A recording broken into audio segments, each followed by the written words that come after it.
For those of you watching around the world, it has been a tough couple of days for us here. It has been raining. Thank you for your prayers. For 19 years, Ellen DeGeneres ruled daytime television with a simple promise to be kind to one another. Then, in 2020, 11 of her own employees broke that image apart in a single explosive report. What they described behind the scenes did not match the woman the world watched every afternoon. Now, at 68, Ellen has finally stopped dancing around the rumors that brought down her empire. She admitted the things she once denied. She explained the choices she once defended, and she revealed why she quietly left America after the 2024 election. What she confirmed goes deeper than the scandal itself. Ellen Lee DeGeneres was born on January 26, 1958, in Metairie, Louisiana, just outside New Orleans. Her home looked ordinary from the outside, and in many ways, it was. Her father, Elliot DeGeneres Jr., worked in insurance. Her mother, Betty, worked first as a speech therapist and later in real estate. Ellen grew up with her older brother, Vance, in a middle-class household that followed Christian Science, a faith that often kept families away from doctors and placed a heavy focus on discipline, control, and belief. For a child, that kind of world could feel narrow. Life had structure, but it also carried tension.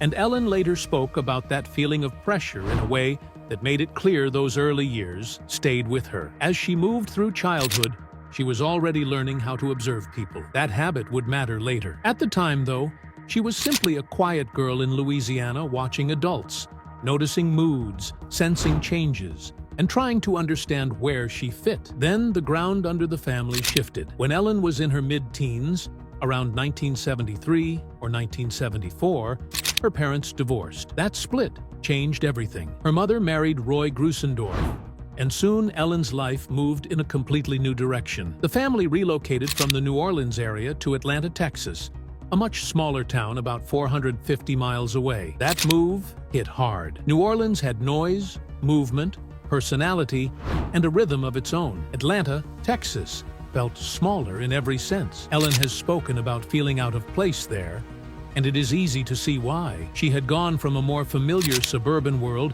into a place where she felt watched, judged, and separate. During those years, the sense of being slightly outside the group became stronger. She was present, but she did not always feel fully included. That distance sharpened her eye.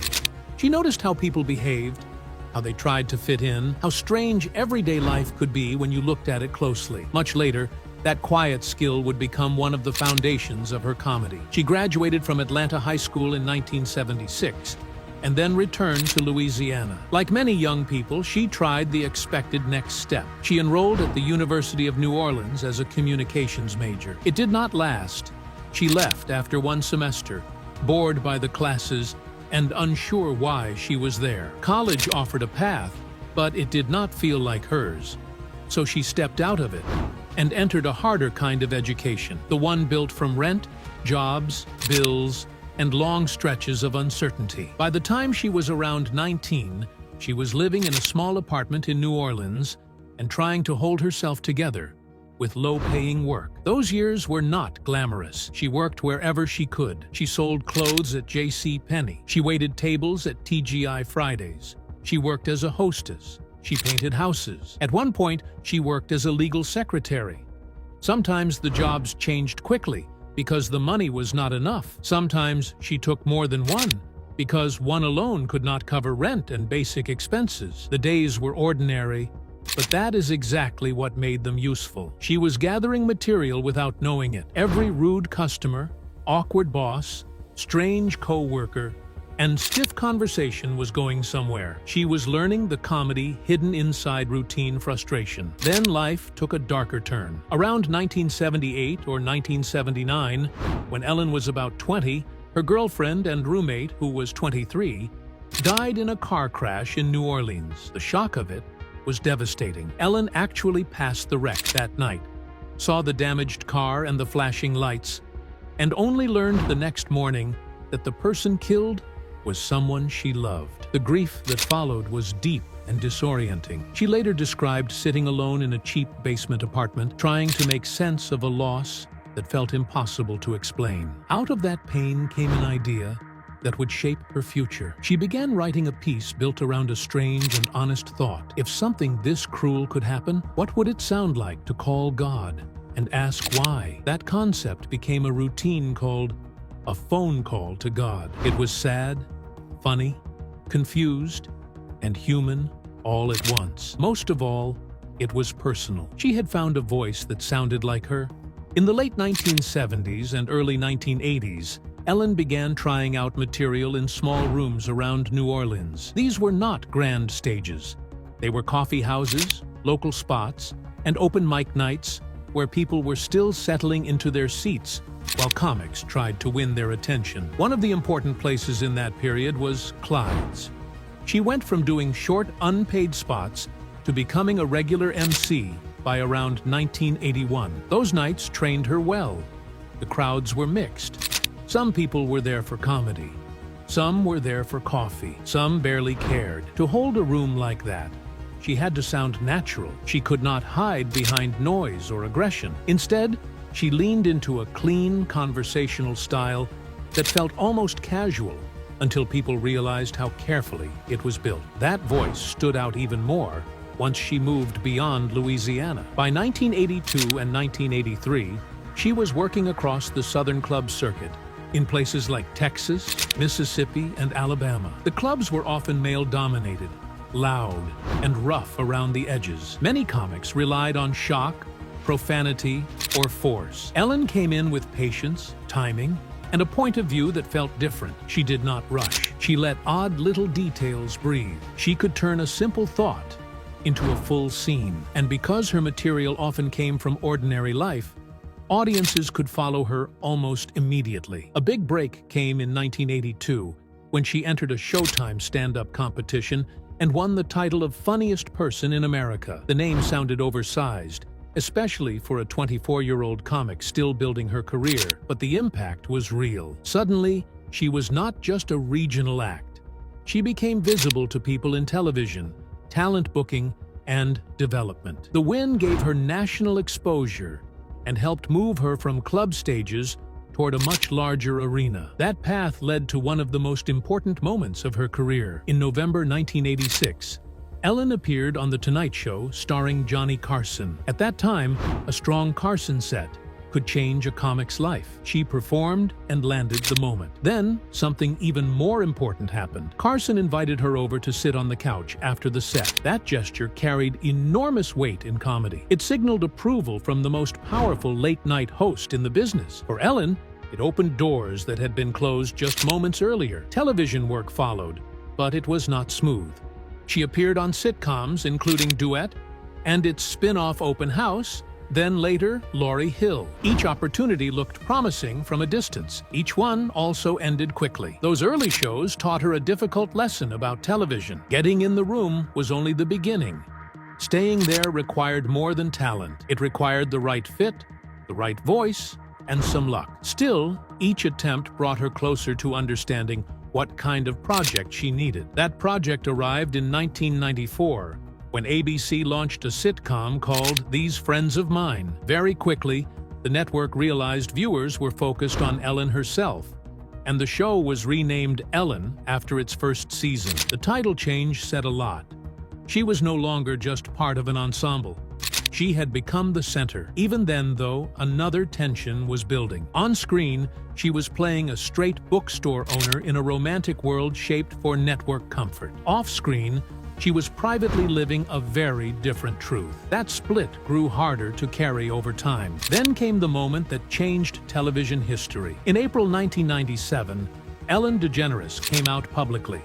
And days later, her sitcom aired the episode now known as the Puppy episode. Her character said the words, "I'm gay," in front of a huge primetime audience. The episode drew around 36 million viewers. Oprah Winfrey appeared as her therapist. Laura Dern played her love interest. The event became more than a sitcom plot. It became a cultural turning point. For the first time, a lead character on a primetime network sitcom openly identified as gay, and the person playing her had done the same in real life. The attention was huge, And so was the backlash. Conservative groups attacked her. Some advertisers pulled away. ABC added adult content warnings to later episodes, which made clear just how nervous the network had become. Publicly, the show had made history. Behind the scenes, pressure was building from every side. By 1998, Ellen was placed on hiatus and then canceled. The end came fast,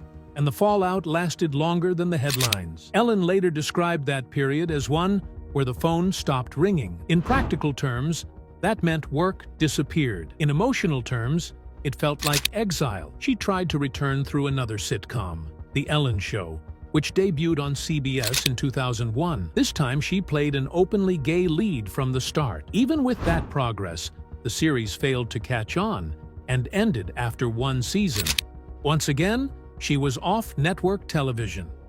At that point, she could have faded into a permanent maybe, a performer people remembered more for controversy than for talent. Instead, she began rebuilding quietly. She returned to stand up. She took guest work. She reconnected with live audiences in rooms where timing, honesty, and presence mattered more than headlines. That slower period became a bridge to the next phase of her career. Then, in 2003, everything shifted with a single animated fish. Pixar cast her as Dory in Finding Nemo. Her voice brought warmth, speed, innocence, and comedy to the role, and audiences responded instantly. The film opened on May 30th, 2003, and became a massive global hit. Children loved Dory. Parents loved Dory. People who had never watched Ellen's sitcom or followed the politics around her suddenly knew her through joy. That success changed how the industry saw her. She no longer looked like a risky figure from a culture war. She looked like someone families welcomed into their homes. Soon after,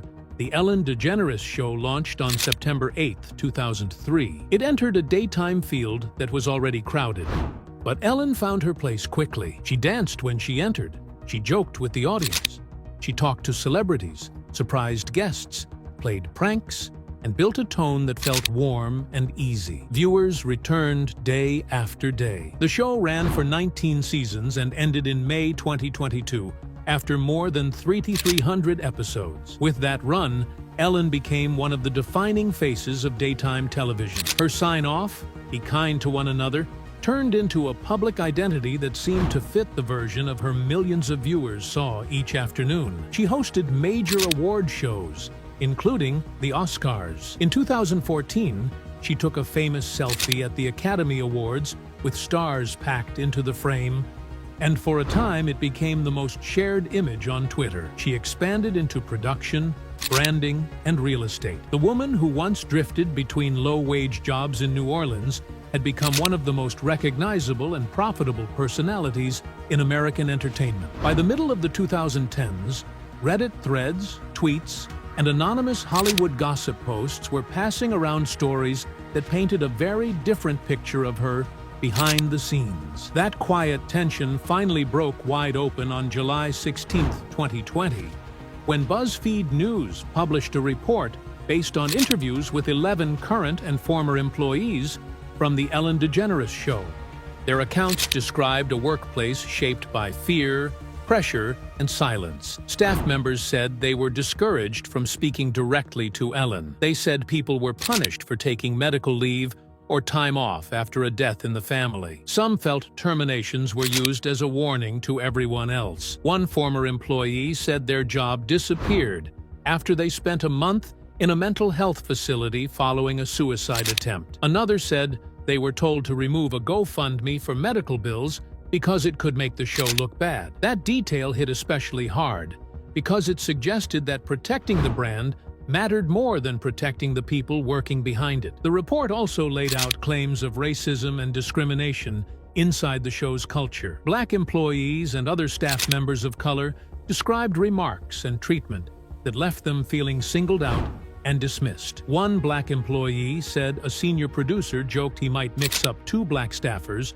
because they both wore box braids, turning their appearance into a cheap punchline. Another said they were criticized for having an attitude after trying to raise concerns about diversity. Employees also described being called aggressive when they spoke up, while white coworkers were not treated the same way. Those stories made the whole scandal feel deeper than one celebrity with a bad temper. They pointed to a pattern inside the workplace itself, and that stood in direct conflict with the show's public language about inclusion, fairness, and social awareness. As the pressure grew, Warner Media stepped in. In late July 2020, the company's employee relations team launched a formal internal investigation into the Ellen DeGeneres show. That move came after the BuzzFeed report and earlier frustration from crew members during the pandemic period. Interviews focused on claims of racism, retaliation, fear, and sexual misconduct tied to senior producers. Then, on August 17, 2020, Ellen announced that 3 top producers were leaving the show: executive producers Ed Glavin and Kevin Lehman, along with co-executive producer Jonathan Norman. Those removals were widely seen as a sign that serious problems had been found at the top. Even so, Ellen remained the public face of the program, and that kept attention fixed on her role in what had happened. When the show returned for its 18th season in September 2020, Ellen addressed the scandal directly in her opening monologue. She told viewers that things had happened there that never should have happened. She said she accepted responsibility as the boss and explained that she had relied too much on others to manage the workplace. She also promised changes, including new HR channels and leadership training. Still, the apology did not settle the backlash. Many critics felt the speech sounded too polished and too late. Staff had reportedly been saying for years that they were discouraged from approaching her, which left people asking a simple question. If so much was happening under her name and under her leadership, how could she have known so little? That gap between the image of generous daytime host and the stories of employees struggling through real personal crises became impossible to ignore. By 2024, Ellen returned to the subject in a much different setting. In her Netflix stand-up special For Your Approval, which she promoted as her final special, she described herself as an immature boss during the later years of the show. She joked that she had been kicked out of show business twice, once for coming out in the 1990s, and again for being called mean in 2020.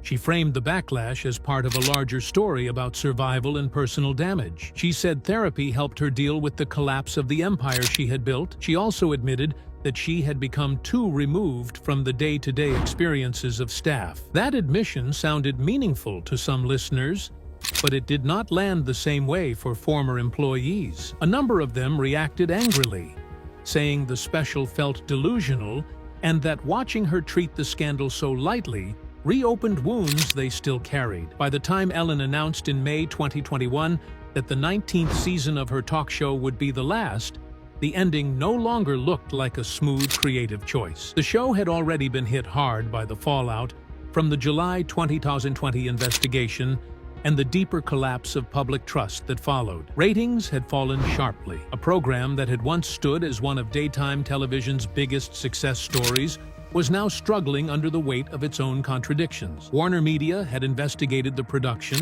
several top producers were removed, and the damage to the show's reputation kept spreading. After more than 3,000 episodes since its 2003 debut, the series came to its end on May 26, 2022. The farewell carried none of the easy celebration that once might have surrounded it. Instead, it closed under a cloud that changed the way many people would remember it. When Ellen later spoke more openly about that collapse in 2024, she did not present it as a peaceful retirement. During her Ellen's Last Stand Up tour in April, she told a San Diego audience that she had been kicked out of show business for being mean. She described the backlash as devastating and said it hit her ego and self-esteem with brutal force because she went from being loved to being hated in what felt like no time at all. She said the controversy flattened her into a one-note figure, just the woman who danced upstairs and gave away prizes, while she was privately dealing with a complete loss of identity after nearly 20 years of daily television. Even in that moment, what came through most clearly was the sense that the end had arrived in a form she never wanted and could not control. The label of mean did not begin with the formal investigation. It had been growing online well before that. In early 2020, Beauty YouTuber Nikki DeGeneres spoke about having a cold and uncomfortable experience on Ellen's set. Around the same time, a Twitter thread asking for mean Ellen stories drew huge attention and brought in thousands of replies. Many of those stories were unverified, but together they helped turn an old whisper into a public mood. Then BuzzFeed's report arrived and gave that mood structure, names, and workplace accounts. Claims ranged from people losing jobs after taking medical leave to employees of color describing racist treatment from supervisors. Even where details remained disputed, the overall image stuck hard. Her own "Be Kind" slogan, once a signature line, was now being thrown back at her as a joke, a criticism, and a weapon. The fallout did not stop with Ellen herself. Former on-air contributor Kalen Allen said in 2026 that the show's collapse left a scarlet letter on many people who had worked there. He said staff members struggled to get hired afterward because the brand had become toxic in the eyes of the industry. That part of the story often gets missed. When the show ended in May 2022, after a long and powerful run, many employees were suddenly out of work, and some also felt marked by an association they could not easily shake.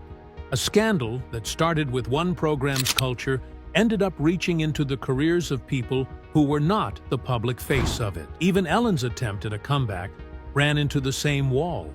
In 2024, she returned to stand up, leaned into jokes about being pushed out, and filmed the Netflix special For Your Approval, which was released in September that year. The special directly touched the allegations, but that choice brought the old controversy back into the spotlight again. Former staffers accused her of misrepresenting their experiences and minimizing what they had gone through. So instead of clearing the air, the special reopened the same painful debate. Around that time, critics also pointed out how far she had drifted from the center of entertainment. Outside of a 2023 Discovery Channel documentary, she was no longer a regular force in the culture. Even when she hinted that any future talk show idea would have to be approached carefully, the message was clear. Networks no longer saw her as an easy, safe brand. They saw risk. Then another chapter opened, this time around health, aging, and the way Ellen tried to explain where she stood after years of personal and public fallout. In 2024,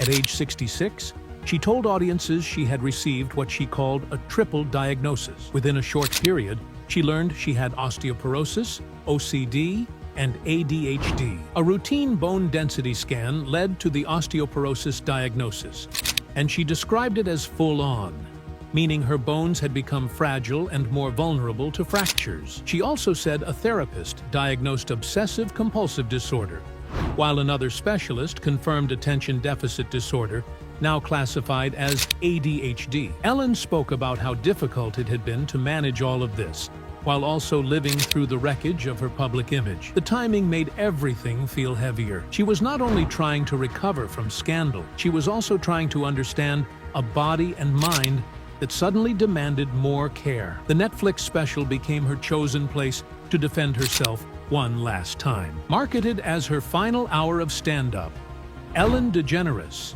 For Your Approval, was presented as the last full statement from a comedian whose career stretched back to the late 1970s. She used that hour to push back against the way the 2020 scandal had defined her. She spoke about the toxic workplace allegations, the online stories, and the speed with which her public image had changed. Her argument was simple in spirit. She believed she had been reduced to one harsh label and wanted the chance to say something fuller before stepping away. That gave the special a clear purpose.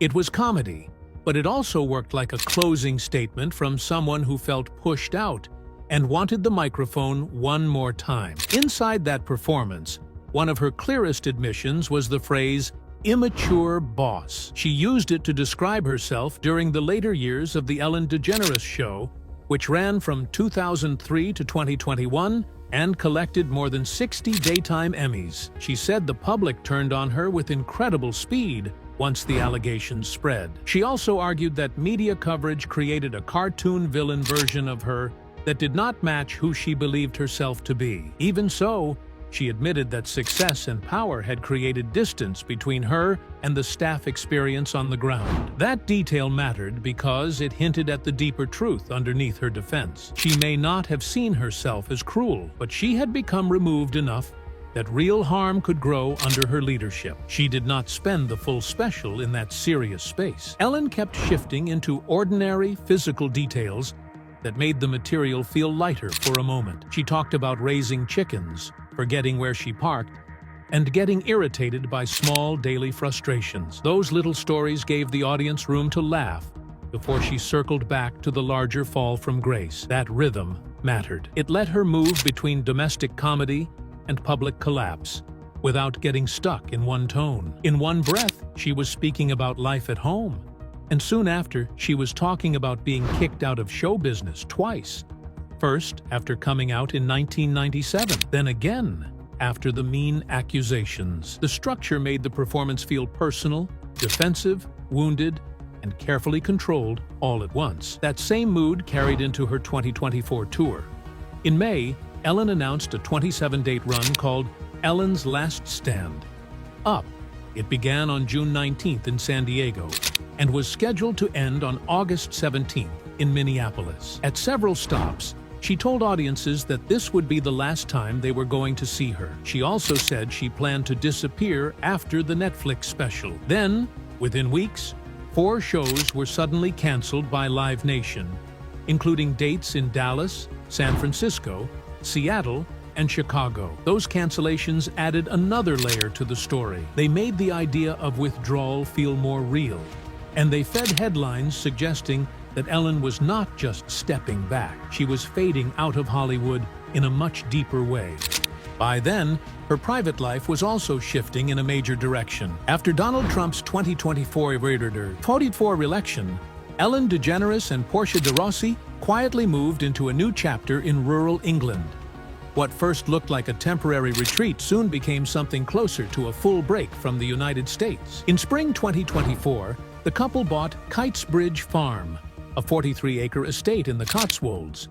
The property reportedly cost around $30 million and included roughly 16,000 square feet of living space. The main house dated back to the 1700s and came with 6 bedrooms and exposed rustic details, but the estate also featured modern glass walkways, a private gym, a heated pool, and even its own pub. For a while, neighbors mostly noticed 2 American women walking the lanes with a lot of dogs, with little sense that one of them had once ruled daytime television in the United States. Ellen later described the exact moment when that English stay turned permanent. She said they arrived in the UK the day before the 2024 election, went to sleep, and woke up in the Cotswolds to phones full of crying emoji texts from friends in Los Angeles. That was how she learned Trump had won again. Standing there in a rented English house with weak Wi-Fi, she turned to Portia and said,